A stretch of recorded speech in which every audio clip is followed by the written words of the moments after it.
Começam agora as aulas do 5º ano do Ensino Fundamental. Vem aí, Língua Portuguesa.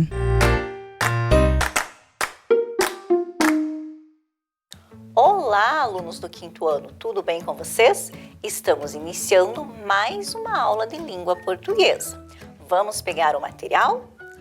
Então, pega aí seu caderno, seu lápis, borracha, o que precisamos para a aula de hoje. Tudo certinho? Então, vamos para os nossos objetivos. Então, hoje nós temos como objetivos reconhecer relação de causa e consequência em textos, estabelecer relações lógicos-discursivas presentes no texto marcadas por conjunções e por advérbios. Então, para nós iniciarmos, a professora trouxe algumas nuvens aqui.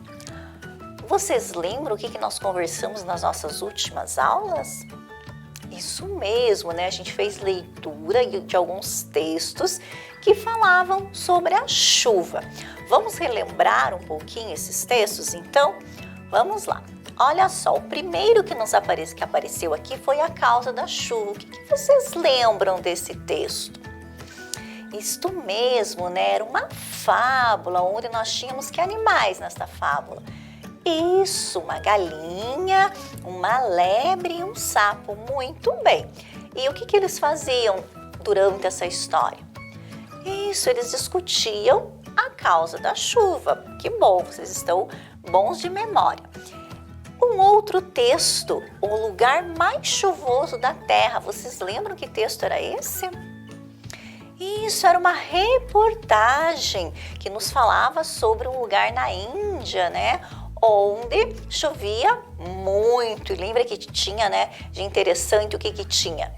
Isso, os guarda-chuvas, né, os knuts e as pontes feitas, né, com as raízes das árvores. Muito bem. Tínhamos um outro texto com o título Chuva Chata. Vocês lembram desse?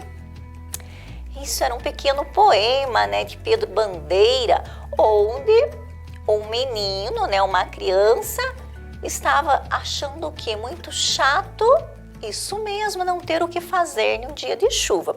E temos mais um texto ainda, vocês lembram? Isso, Severino faz chover. Vocês lembram o que foi trabalhado nesse texto?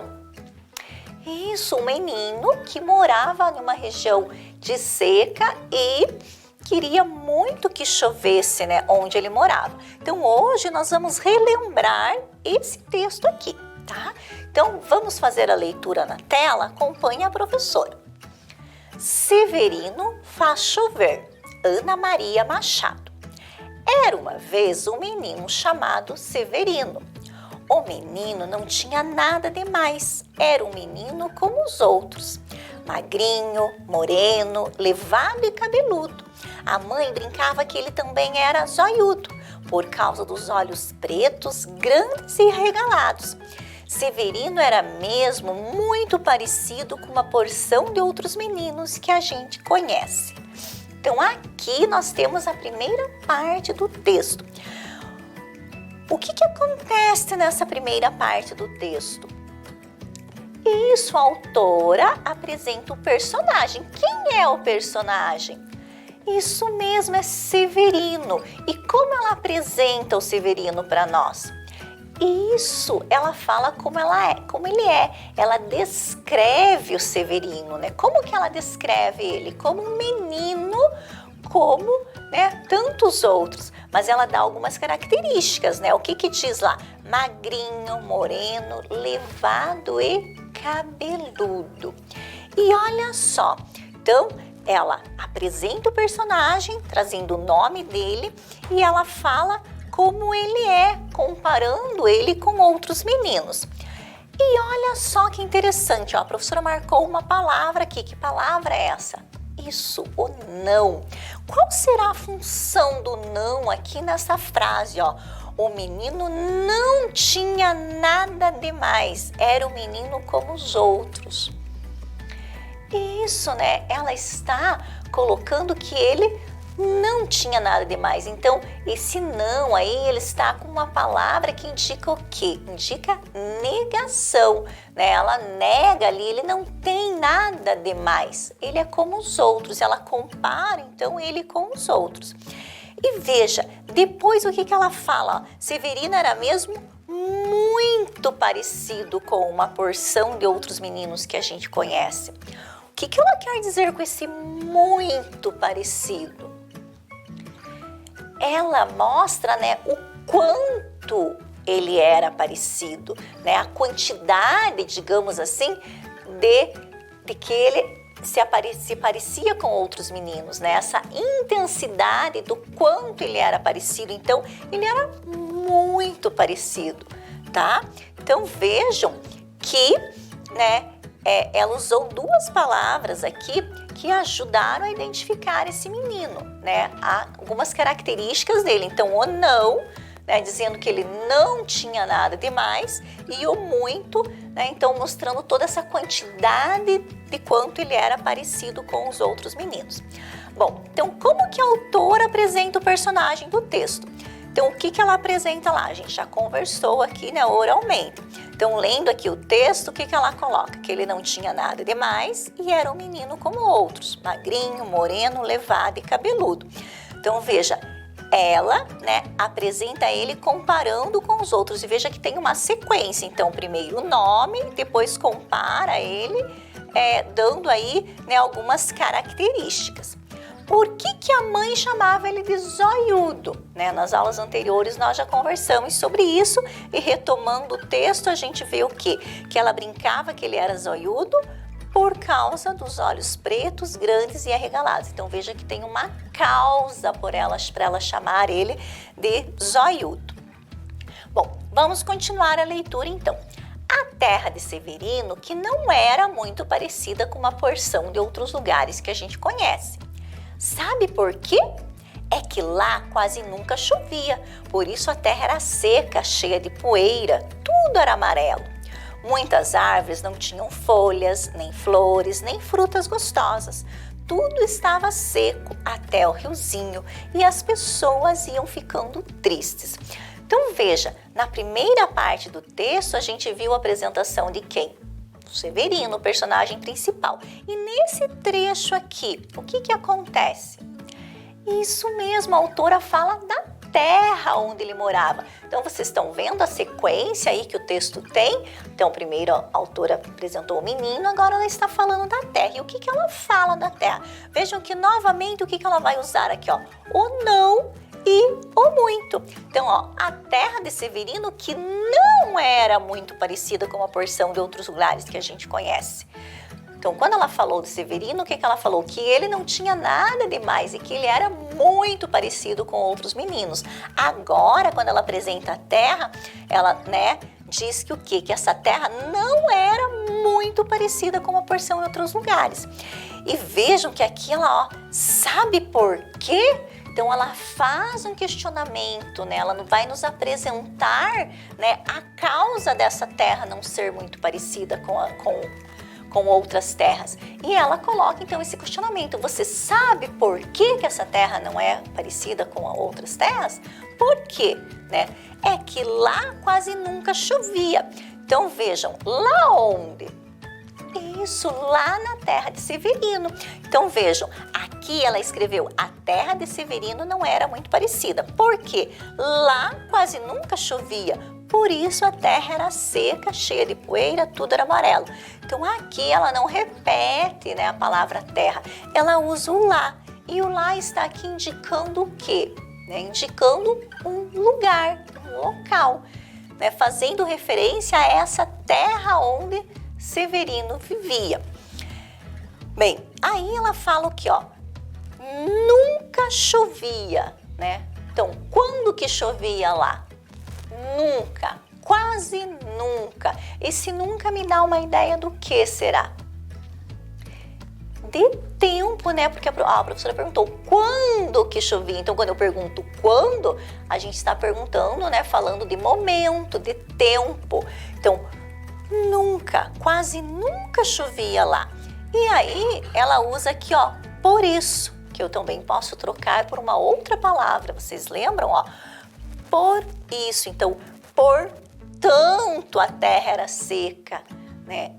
Era consequência desse local. Então, veja, essa consequência da falta de chuva trazia o quê? Uma terra seca, cheia de poeira, tudo amarelo. Muitas árvores. Então, quantas árvores, né? Qual a quantidade aí de árvores? Muitas árvores. De novo, ó, a negação aqui, não tinham folhas. E agora aparece o nem, ó, nem flores, nem frutas gostosas. Então, o nem, ele vai fazer aqui o mesmo papel do não. Ela poderia ter colocado muitas árvores, não tinham folhas, não tinham flores, não tinham frutas gostosas. Mas ficaria repetitivo, né? Eu ia repetir o não. Não tinham flores, não tinham. Ficaria repetitivo. E a gente já falou, né? Que quando a gente pode trocar por outras palavras, o texto fica mais bonito. Então, ela usa o nem, que também tem essa função, né, de negação. Bem, então, por que a terra onde Severino vivia era seca? Qual que era a causa? A gente acabou de ler ali qual que era a causa. Quase nunca chovia, né? Então, olha lá, é que lá quase nunca chovia. Então, essa é a causa. Então, vejam que durante a escrita, a autora vai colocando algumas causas e algumas consequências de certos, né, certas colocações que ela faz ali no texto. Então, a causa da terra dele era seca é que nunca chovia. Tá, e como que a terra ficava com a falta de chuva? Então, qual que era a consequência dessa falta de chuva para a terra? Isso mesmo, né? A terra era seca, cheia de poeira, tudo era amarelo. As árvores não tinham folhas, nem flores, nem frutos, e as pessoas iam ficando tristes. Então, as pessoas daquele local ficavam tristes. Se nós continuarmos a leitura do texto, nós vamos ver que alguém não ficava triste. Quem que não ficava triste? Isso mesmo, ó. Mas Severino não. Então vejam, as pessoas ficavam tristes, mas Severino não. Vocês lembram quando que a gente usa o mas? Isso, quando a gente vai apresentar uma ideia contrária àquela ideia que a gente vinha apresentando. Então, na frase anterior dizia o quê? As pessoas ficavam tristes, né? Afirmava isso. Mas Severino não, né? Porém, Severino não, né? Então, Severino não ficava triste. Por que que ele não ficava triste? Ele era muito alegre, cheio de ideias. Um dia resolveu fazer uma surpresa para todos. Cismou que ia fazer chover e perguntou para o pai: pai, como é que chove? O pai disse que as nuvens guardavam uma espécie de aguinha que um dia cai. E veja, ó, que nesse trecho de novo a gente pode destacar o não. Então, né, a ideia lá contrária, já com o mas, e o não ainda indicando essa, né, negação, que ele não era triste, que ele era muito alegre e cheio de ideias. Bom, quando viu as nuvens lá no céu, começou a cantar. Chove chuva, chove sem parar, mas não choveu. Severino achou que as nuvens estavam muito altas e não ouviram. Chamou outras crianças e cantaram. Tomara que chova 3 dias sem parar, mas não choveu. Vejam então, quando que Severino começou a cantar? Em que momento que Severino começa a cantar? Isso, quando, né? Quando viu umas nuvens lá no céu. É comum a gente ver as pessoas olhando para o céu e cantando? Não, né? Mas por que que ele canta, né? Qual a causa dele cantar para a chuva? Para a nuvem. Isso, ele queria que chovesse. O pai dele falou que a água estava guardada lá nas nuvens, né? Então, o quando aqui me dá uma ideia do quê? De tempo. O momento em que ele olhou para as nuvens. Então, na hora que ele olhou para as nuvens, né? Então, quando olhou para as nuvens, começou a cantar. Então, o tempo. E veja, viu as nuvens lá no alto do céu. A gente já conversou sobre o lá, né? Que ele me indica um lugar. E vejam, ele canta e de novo aqui, ó. Mas não choveu, né? Então, novamente, ele canta pensando que vai chover, mas não chove. Porém, não chove, aquela ideia contrária, mesmo cantando não choveu. Severino achou que as nuvens estavam muito altas, né? Então, o muito de novo. E não ouviram. Chamou outras crianças e cantaram: tomara que chova 3 dias sem parar. Mas não choveu. Então, de novo, ó, o mas e o não. Então, novamente, né, essa ideia contrária ali e a negação com o não. Então, por que Severino começou a cantar para as nuvens? Qual a causa? Qual o motivo? Isso, porque ele queria que chovesse e o seu pai disse que as nuvens guardavam uma espécie de aguinha que um dia cai. Então, olha de novo aqui a causa de algo que a escritora coloca no texto, né? Então, a causa dele cantar para a nuvem era esse desejo pela chuva. Bom, aí ele resolveu mandar uma carta para as nuvens, mas ele não sabia escrever, nem os seus amigos. Fizeram então uma porção de desenhos para mandar. Desenharam a terra seca, desenharam a chuva, desenharam a terra molhada, bonita, com muitas plantas e bichinhos bem felizes. Agora que os desenhos já estavam prontos, era preciso entregar. Então vejam, o texto, né? Teve lá a apresentação do Severino, depois o quê? Isso, a apresentação da terra do Severino, o motivo, né? Então, que essa terra era seca, a causa, a consequência da falta de chuva para aquele local e daí esse desejo, né? Então, o que Severino foi fazer? Né? Como que ele ia resolver essa situação? Começou a cantar para as nuvens. Não resolveu. Então, ele teve mais uma ideia. Qual foi a ideia? Mandar uma carta para as nuvens. Vejam, né? Mas ele não sabia escrever. Então, novamente, né, uma ideia contrária. Ele queria mandar as cartas, mas ele não sabia escrever. E nem os amigos, ó, não, e o nem de novo a negação. Essa ideia de negação. Ele não sabia escrever, nem seus amigos. Fizeram, então, uma porção de desenhos. Então, veja como que ele resolveu essa situação, né? Resolveu fazendo os desenhos. E, olha só, agora que os desenhos já estavam prontos, era preciso entregar. E se agora que me dá uma ideia, me indica o quê? Será que me indica um lugar, indica o tempo, indica a intensidade, indica o modo? O que indica isso? Isso indica quando ele ia mandar, né? Então, indica o tempo. Então, agora que os desenhos já estavam prontos, era preciso entregar. Bom, então vamos ver lá. Ó. Então, Severino teve uma ideia. Amarrou os desenhos na perninha de um pombo-correio. O pombo subiu e sumiu lá em cima nas nuvens. Depois ele desceu sem os desenhos dos meninos. As nuvens devem ter gostado, porque de repente começou a chover. No começo foi devagarinho, um pingo aqui, outro ali. Todo mundo sentia um cheirinho bom de terra molhada.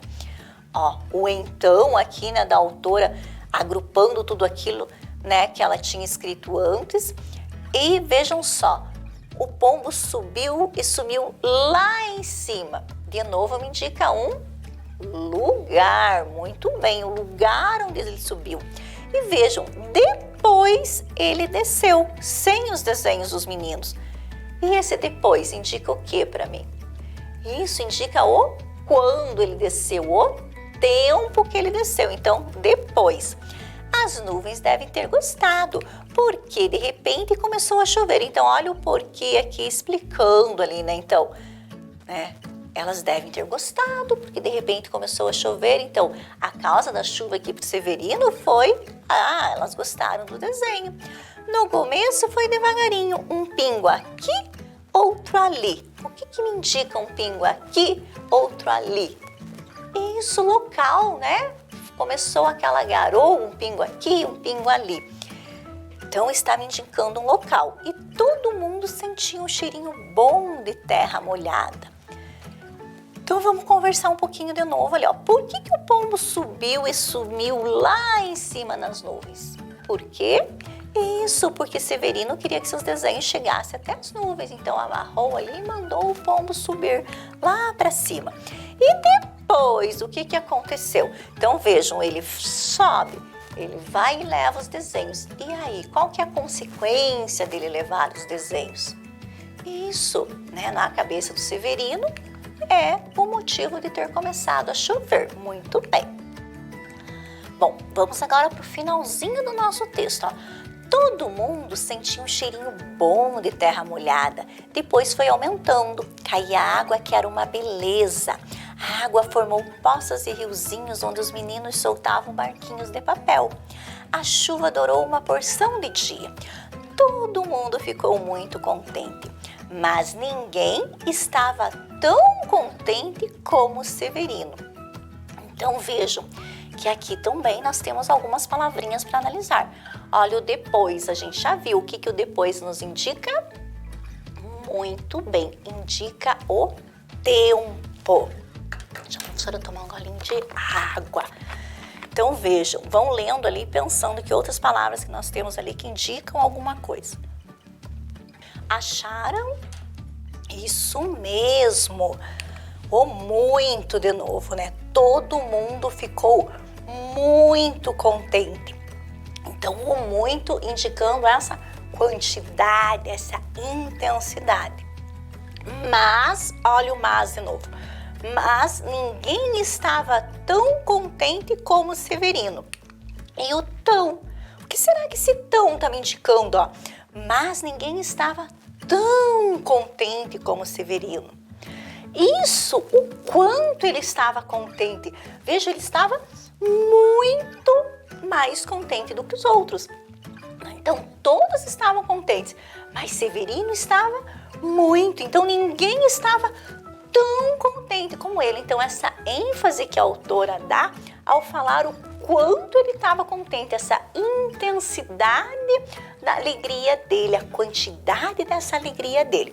E o mas, né, que nós já vimos, então, todo mundo ficou contente, mas o Severino estava muito mais contente, né? Então, ela reafirma essa alegria do Severino que ela apresenta lá no início do texto. Então, vejam toda essa sequência do texto. Ela apresenta o Severino, ela dá, né, todas as características, descreve ele como que ele era. Ela fala da terra onde ele morava, como que era a terra, o porquê que a terra era seca, né, a consequência da falta de chuva, então, para a terra. Ela coloca que as pessoas eram tristes por causa disso, mas que Severino não, que ele era o quê? Alegre, cheio de ideias, muito bem. E esse fato de ele ser cheio de ideias faz com que o quê? Com que ele vá tentando, né, de alguma maneira, resolver aquele problema. E quando chega no final do texto, ela reafirma, então, que as pessoas ficaram contentes com a chuva. Mas é claro que Severino ficou muito mais, porque ele já era uma criança contente. Viram que legal, então, toda essa sequência da história? Isso. Bem, então, qual a causa de todo mundo sentir um cheirinho bom de terra molhada? Isso, começou a chover, então, né, aquele cheirinho da terra ali, né, molhada por causa da chuva. E qual que foi a consequência da chuva para o lugar? Isso, molhou a terra, formou poças e riozinhos e todo mundo ficou contente. Bom, nós vimos que o texto nos apresentou, né, como todo o texto, algumas palavras que vão nos indicando, que vão dando ideias, né, que podem até substituir outras palavras dentro do texto. Então, vamos relembrar aqui, ó, que palavras no texto que indicavam lugar. Vocês lembram? Isso mesmo, lá, aqui e ali, né? Então, lá naquela terra, né? Quando a gente fala de algum lugar, eu moro lá em Uvaranas, né? A gente está indicando onde que é o lugar. Palavras que indicam tempo. O que indicava tempo? Lembram? Isso, agora, depois, quando, nunca. Palavras do texto que indicavam negação, não e nem. E palavras que indicavam a intensidade, a quantidade. Isso mesmo, o muito e o tão. Bem, agora a professora vai deixar aqui 6 minutinhos para vocês escreverem aí, registrarem no caderno de vocês palavras do texto Severino Faz Chover que indicam lugar, tempo, ligação e intensidade. Essas palavras, né, nós dizemos que são advérbios, tá? Então, registrem aí nesses 6 minutinhos.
Pronto?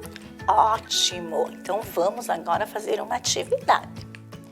Responda as questões copiando a alternativa correta.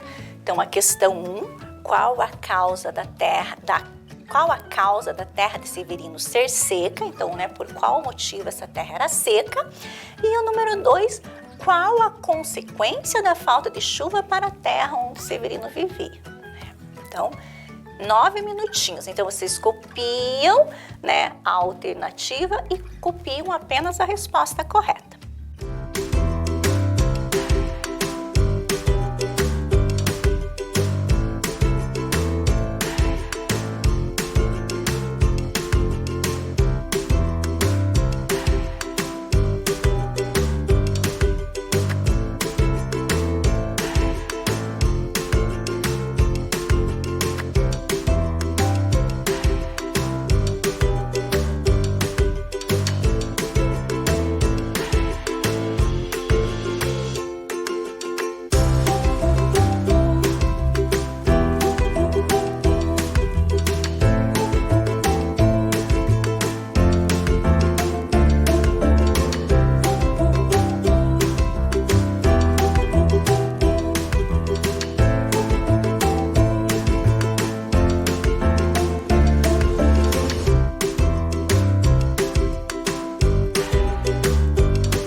Vamos então para a correção.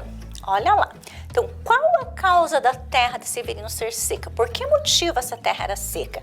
Letra A, muita chuva. Letra B, muito vento. Letra C, pouca chuva. Letra D, a falta de plantas. Isso, muito bem, pouca chuva. E qual a consequência da falta de chuva para a terra onde Severino vivia? Letra A, todos que viviam lá eram alegres. Letra B, lá havia muitas plantas. Letra C, a terra era seca. Letra D, Severino era triste. Isso, a terra era seca. Muito bem. Então, hoje nós tínhamos como objetivos reconhecer relação de causa e consequência em textos e estabelecer relações lógicas discursivas presentes no texto marcadas por conjunções e por advérbios. Conseguimos, alcançar nossos objetivos. Como tarefa, vocês têm aí na folha de atividade ler novamente o lugar mais chuvoso da Terra, que é aquela reportagem que vocês têm com vocês, e marcar X na resposta correta. Então, vocês vão ter algumas alternativas e vão marcar X na resposta correta. Fiquem bem até a nossa próxima aula. Vem aí, Geografia.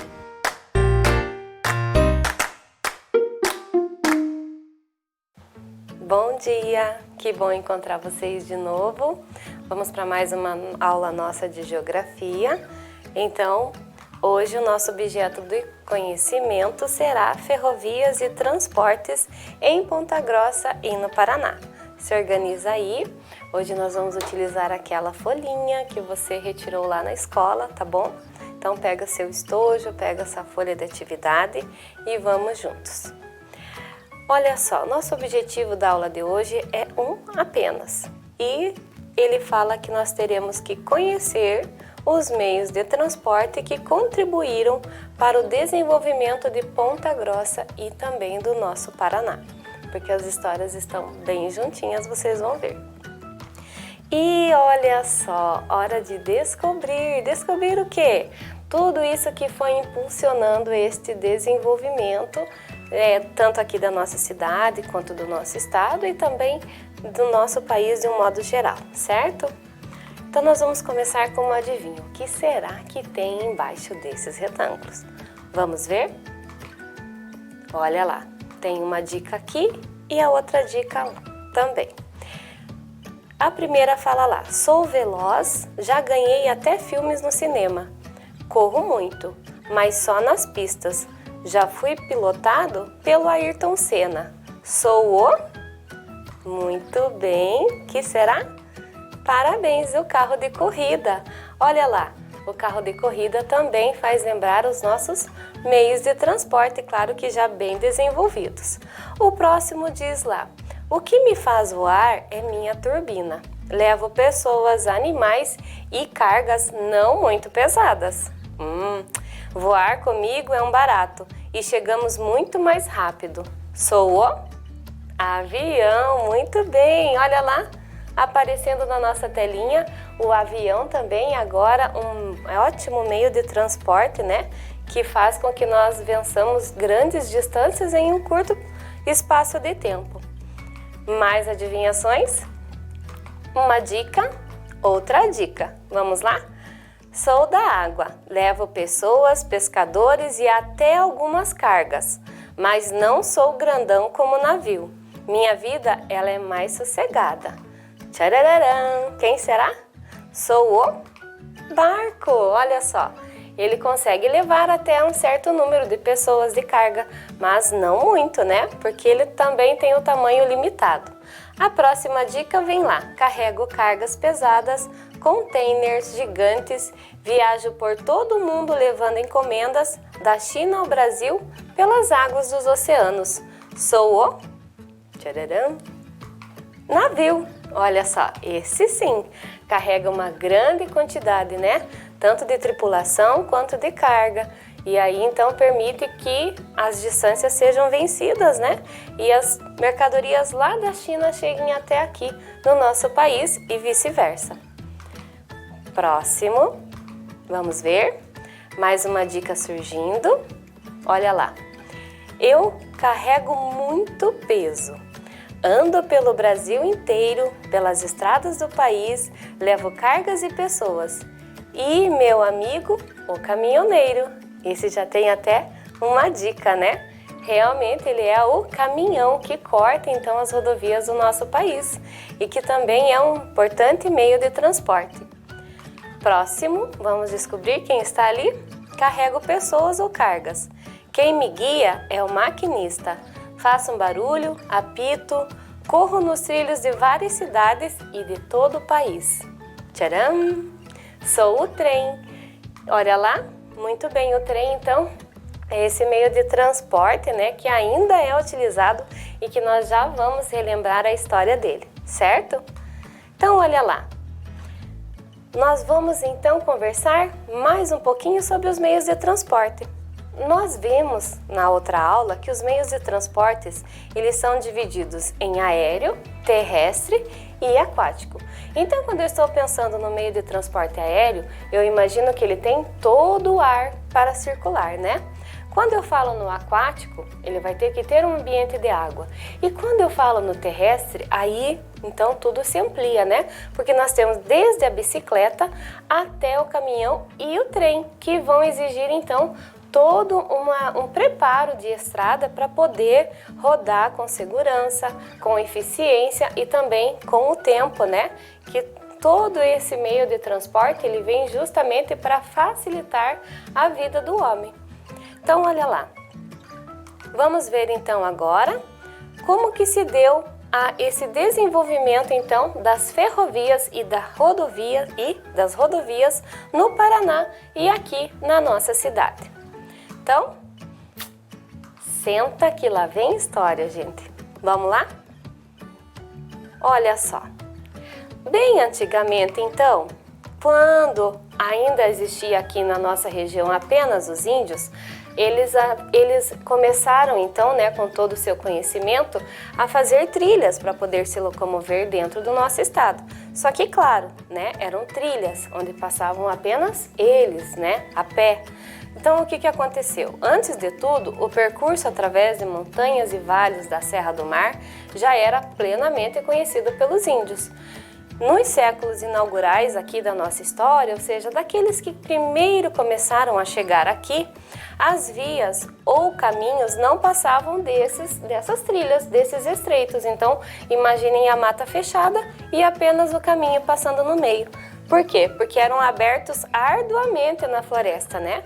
E quase todos originários de antigas trilhas indígenas, né? Que já estavam, então, se locomovendo dentro do nosso estado.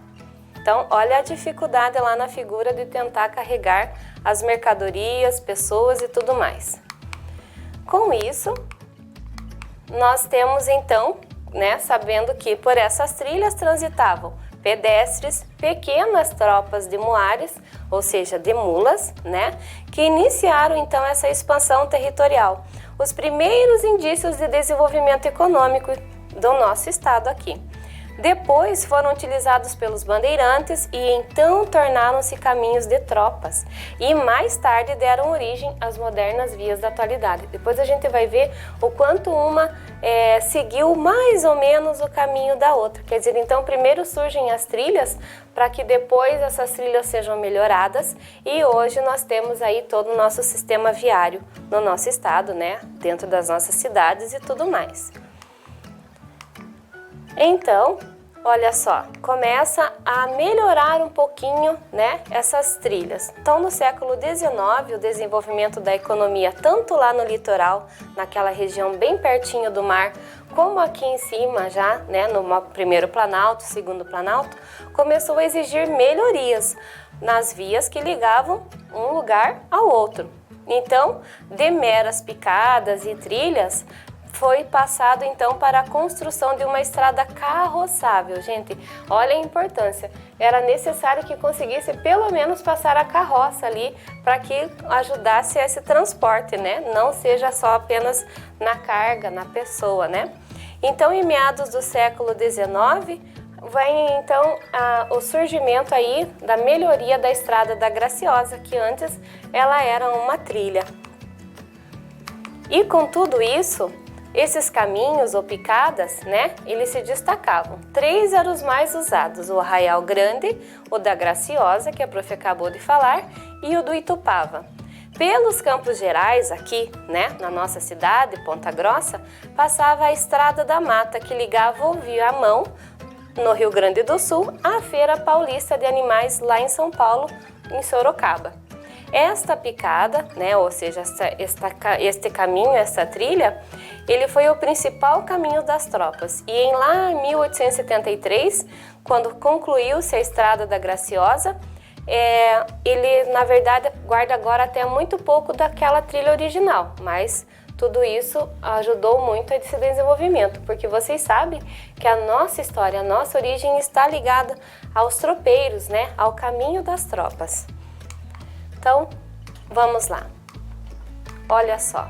Com isso, o Paraná, lá da segunda metade do século XIX, tinha 2 desafios: garantir que a economia continuasse crescendo e melhorar essa eficiência do transporte entre os locais aqui dentro do nosso estado. O que acontece então? A solução para isso foi a ferrovia. Olha só, haviam ramais ferroviários já dentro do Engenhos de Curitiba e que vão fazer aí a ligação direta com a estrada de ferro, cujo destino final era Paranaguá, com o seu porto então para escoamento de mercadorias. Olha lá os primeiros indícios da estrada de ferro sendo aberta no meio da nossa Serra do Mar. Com isso então, olha só, mais um pedacinho da construção. Com relação a esse desafio estratégico, né, de comunicação, ou seja, que uma coisa chegasse a outro lugar, a ferrovia foi estendida até Ponta Grossa, viram só? E também até Porto Amazonas. Em Porto Amazonas era possível ainda tomar um vapor. O que é tomar um vapor? Pegar um barco a vapor na época e navegar pelo Rio Iguaçu, até onde hoje fica o Porto Vitória, no sul do nosso estado. Então, olha como a ferrovia ajudou, né, a expandir ainda mais os locais que ainda não, às vezes nem eram habitados naquele tempo. Então, com isso, foi inaugurada no dia 2 de fevereiro de 1885 a Estrada de Ferro, que continua sendo uma referência por sua engenharia ousada. Vocês imaginam todos aqueles precipícios da Serra do Mar, né? Quem já desceu para o litoral já conseguiu ver com seus olhinhos, enquanto o carro caminha pela estrada. Então imagine fazer passar um trem, né? Que precisa de uma estrada própria, com toda a segurança. Então teve também a sua importância econômica e claro que toda a beleza, né, tanto da estrutura quanto da mata em volta, né, que se tornou então um belo passeio que corta então a Serra do Mar por meio de túneis no coração das rochas, né, pontes que parecem flutuar e curvas sobre grandes penhascos. Então foi realmente uma revolução para a época em que ela surgiu. E olha só, aqui na nossa cidade, no final do século XIX e início do século XX, também marcou essa chegada dos trilhos da ferrovia. 2 estações foram construídas para servir então esse terminal de trem.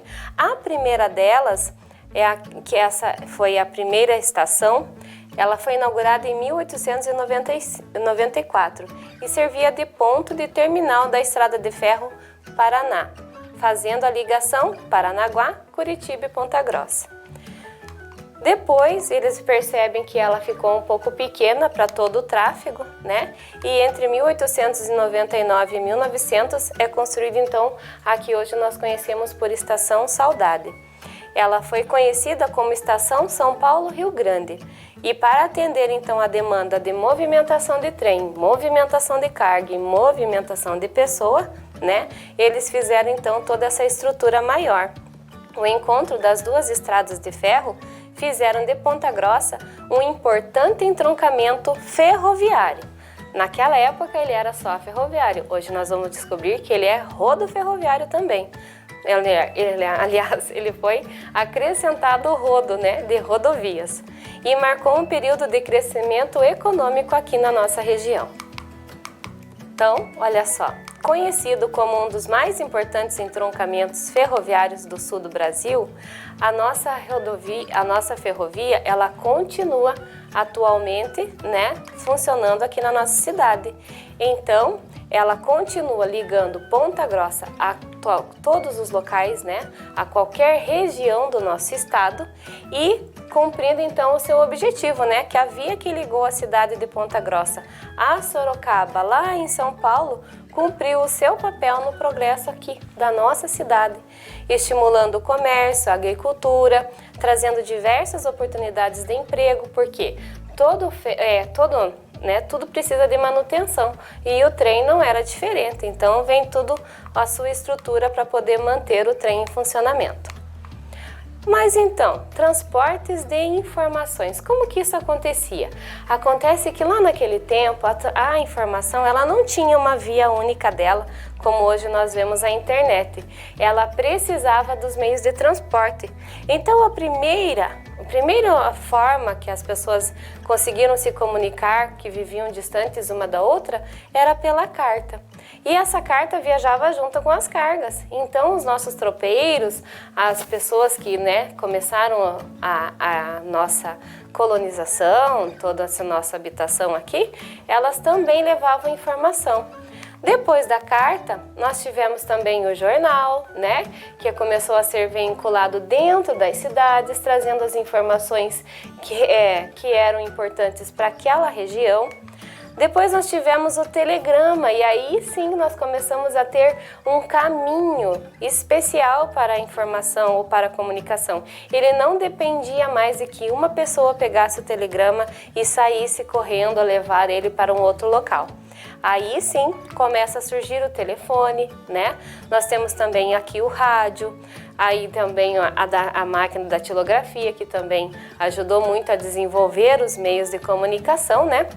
E até chegar nos dias de hoje, que nós temos então esse caminho particular da comunicação, que é a internet, né? Onde a gente comunica tudo, o nosso celular, o computador, né? As casas, às vezes, tudo que até as televisões hoje em dia estão se comunicando com os nossos celulares, né? Então tudo isso passa a ser desenvolvido também, auxiliado lá pelas primeiras estradas, pelas primeiras pessoas que transportavam as mercadorias aqui na nossa região. Então, continuando, olha só, lá naquela época, então, era mais ou menos assim o desenvolvimento do nosso estado. Em vermelho nós temos o caminho do Piabiru. Aqui, essas linhazinhas tracejadas eram as pequenas ferrovias, ou melhor, as linhas de trem que estavam sendo abertas, né? E aí, mais pertinho aqui, para vocês perceberem, aqueles caminhos que a professora avisou, que antes eram, então, as pequenas trilhas dos índios que foram sendo abertas. O caminho dos Ambrósios, a trilha do Arraial, aqui a trilha do Itupava. Esse amarelinho é a trilha da Graciosa e lá em azul nós temos a trilha do Cristóvão. Então depois tudo isso vocês vão perceber que se tornaram vias de acesso e rodovias, né? Olha só, as estradas do progresso. Então, mas e as estradas? Será que elas não tiveram importância no nosso desenvolvimento? Tiveram sim. De acordo com o anuário estatístico produzido lá em 1937, o Paraná possuía 15.400 e pouquinhos quilômetros de estradas de rodagem. Só que percebam que a grande maioria dela era de terra, por isso que está em marrom. Aí, uma faixinha era uma terra melhorada. Essa partezinha beijinha que vocês estão vendo aqui já era um começo de asfalto. E apenas 2% das nossas rodovias eram realmente asfaltadas, né? Então, somente na década de 1950, com o projeto de Juscelino Kubitschek, é que as estradas brasileiras foram gradativamente melhorando. Hoje, em nosso estado, a maioria das estradas são pavimentadas, restando apenas algumas estradas de terra melhorada. Então, esse panorama mudou bastante. Olha só, aqui toda a economia ligada à estrada de ferro, né, que a gente pode perceber todo o nosso desenvolvimento do estado. e como que nós estamos agora numa infraestrutura logística, os nossos aeroportos, as rodovias em verde, a ferrovia em vermelho, ainda bem importante no nosso estado, e o Porto de Paranaguá também como escoamento de carga. Então vamos registrar? Pegue lá a sua folhinha e você tem 2 minutinhos para ler essa poesia.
Joia! Então, vamos ler? A roda o homem inventou, então o carro de boi criou. O tempo passou e o carro a andar começou. No ônibus, muita gente passeou. Nos céus, o avião voou. Do trem ao metrô, eu vou. E o foguete um dia decolou. E a lua, ele chegou. Ângela de Lima Brunel Rodrigues. Então, essa poesia traz todo esse desenvolvimento do nosso meio de transporte, né? Que começa lá com a invenção da roda, como vocês viram com a Prof. Evelyn. Então, o que é para nós fazermos nesta atividade? Circular todos os meios de transporte que aparecem na poesia. 3 minutinhos, vamos lá?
Então, confere aí se você marcou todos os meios de transporte que apareceram. Carro, carro de novo, ônibus, avião, o trem, que mais? O metrô e o foguete. Muito bem, parabéns, vocês sempre atentos, né? Próxima atividade diz: faça um desenho do último meio de transporte citado e escreva o nome da profissão de quem o pilota. 4 minutinhos.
Então vamos conferir? Olha só, é o foguete que apareceu por último, né? Portanto, o seu piloto é o astronauta. E como é que ficou o desenho do seu foguete? A prof pegou um em partida já. Próxima atividade, número 3. Complete as afirmativas com as palavras abaixo. 4 minutinhos.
Então, vamos conferir. Letra A.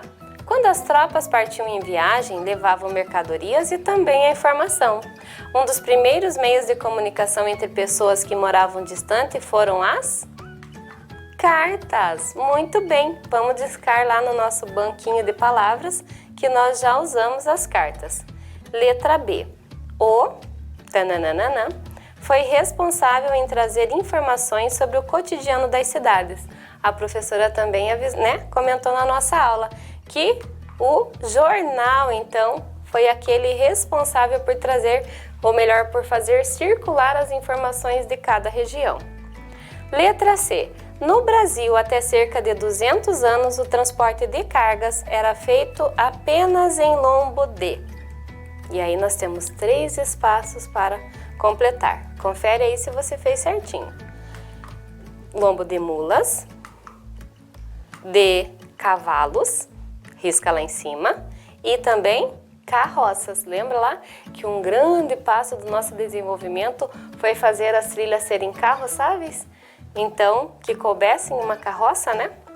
E o último deles diz assim: o tananana é considerado um dos meios de transporte mais velozes e leva pessoas e mercadorias.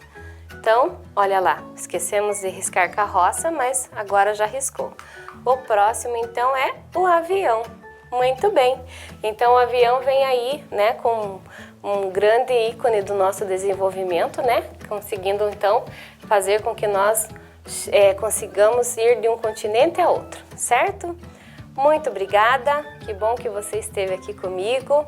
Continue se cuidando e até a próxima aula. Beijo, beijo. Vem aí, Educação Física. Olá, criançada, tudo bem com vocês? Estamos aqui novamente para mais uma aula bem divertida para vocês. Eu sou a professora Juliana da Escola Alda e juntamente com o professor Patrick, meu colega de Escola Alda, e o professor Tiago da Escola Maria Coutinho, nós preparamos uma aula muito divertida para vocês. Hoje nós vamos falar de um jogo que a maioria de vocês já conhecem. E, primeiramente, eu vou dar umas dicas para vocês, para ver se vocês acertam qual é esse jogo. A primeira dica é que é um jogo que a maioria de vocês já conhecem. Ele é muito praticado nas escolas. Geralmente, ele é praticado na quadra de vôlei da escola, mas também pode ser praticado em outros lugares. Ele tem que ter um número igual de participantes. E a terceira dica é que tem que ter um capitão de cada lado. Qual será que é esse jogo? Pensem um pouquinho. Eu acho que a maioria de vocês já pensou certinho. Vamos ver? O que será que eu estou ouvindo? Quem será que falou? Isso mesmo, quem falou? Queimada, isso mesmo. O jogo que nós vamos falar hoje é a queimada. Só que a queimada que nós vamos falar hoje, ela vai ser um pouquinho diferente. Mas antes eu vou falar qual que é o objetivo do jogo de queimada. Primeiramente, o objetivo é queimar o maior número de jogadores. E quando esse jogador é queimado, o que acontece? Ele pode ficar na quadra? Sim ou não? Não. Ele sai da quadra pela lateral e ele vai junto com o seu capitão. No jogo de queimada tradicional, o capitão ele pode doar vidas. Geralmente o capitão ele tem 3 vidas para doar. E quando o número de participantes é eliminado, vence a equipe que eliminar o maior número, certo? Estão entendendo o que a professora está falando? Mas hoje nós vamos fazer uma queimada um pouquinho diferente. Essa queimada, ela vai ser substituindo jogadores por tampinhas de garrafa. Tá certo? Aqui a professora desenhou uma mini quadra juntamente com o professor Tiago e com o professor Patrick. Nós desenhamos essa mini quadra que foi desenhada, ela foi traçada com fita crepe. Em casa vocês podem utilizar a fita crepe ou também durex colorido para aparecer bem a mini quadra. E as tampinhas de garrafa, a professora e os professores trouxeram tampinhas vermelhas para identificar um time e tampinhas amarelas para identificar outro. Os capitães nós colocamos cores diferentes, roxo de um lado e branco de outro, para na hora de fazer a jogada, vocês poderem identificar quais são os capitães. Tudo certo, pessoal? Estão preparados para nós começarmos o nosso jogo de queimada? Professores, estão preparados? Então vamos lá, professores, cada um do seu lado. Então, como que nós vamos iniciar esse jogo? Então, o professor Patrick vai iniciar o jogo. Ele vai colocar o seu capitão ali no centro da nossa mini quadra. Isso. Ele vai dar, um toque com o dedo e tentar acertar na tampinha do adversário, que é o professor Tiago. Vamos lá, professor Patrick. E o professor Patrick jogou fraquinho. Ele vai voltar para o seu lugar. Agora é a vez do professor Tiago. Mais forte, professor Tiago. Quase, professor Tiago. Mais uma vez o professor Patrick. O objetivo é acertar a tampinha do adversário. Ó, o professor Patrick quase acertou. Mais uma vez, professor Tiago. Foi muito forte, professor. Agora mais uma vez o professor Patrick.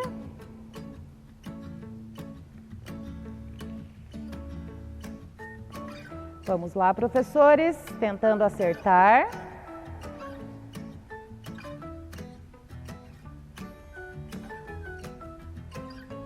Agora, dessa vez, o professor Patrick vai jogar e vai deixar a tampinha dele aonde parar. Pode deixar, professor Patrick. Vai, professor Tiago. Pode deixar a sua tampinha aí. Vai, professor Patrick.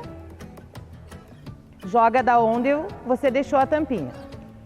Pode deixar. Professor Tiago vai e joga da onde você deixou a tampinha.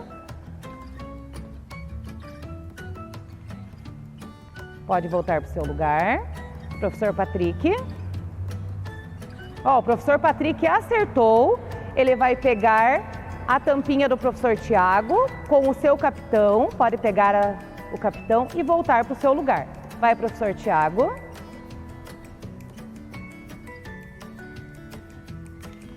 Pode pegar, professor. Então, os professores acertaram. Agora, nós vamos começar novamente do centro da quadra, do círculo. Vai, professor Patrick. Professor Patrick acertou. Agora nós vamos fazer uma variação desse jogo. Esse jogador, que é a nossa tampinha que está representada, ele vai ser uma proteção para o jogador do professor Patrick. Ele vai ter a distância mais ou menos de 4 dedos para proteger o jogador tampinha do professor Patrick. Vai, professor Tiago.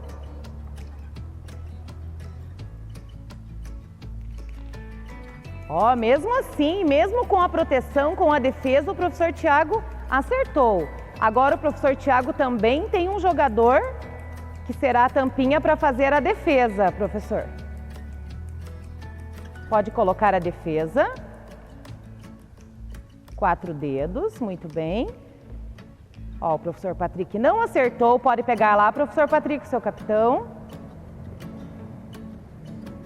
Vai, professor Tiago. No centro da quadra. Vai novamente, professor.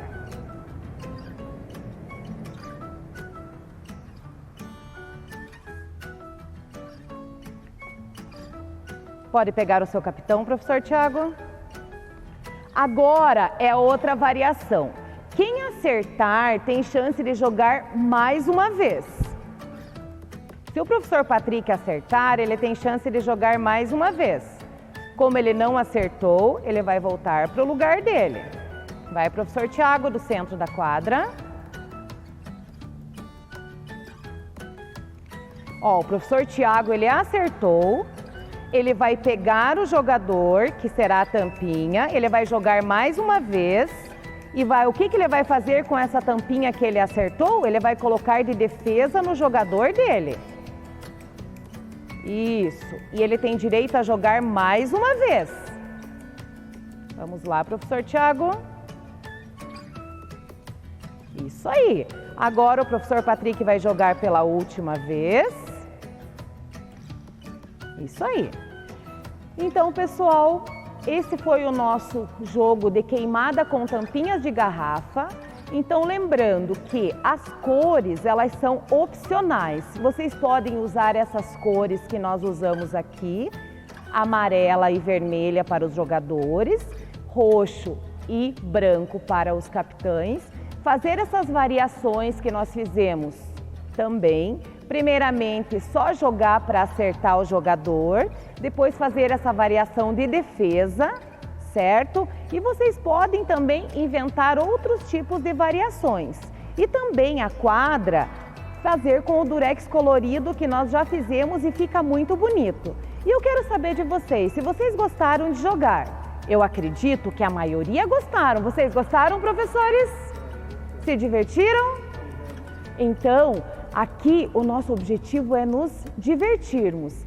Eu achei muito divertido ver os professores jogando, eu também já joguei e gostei muito.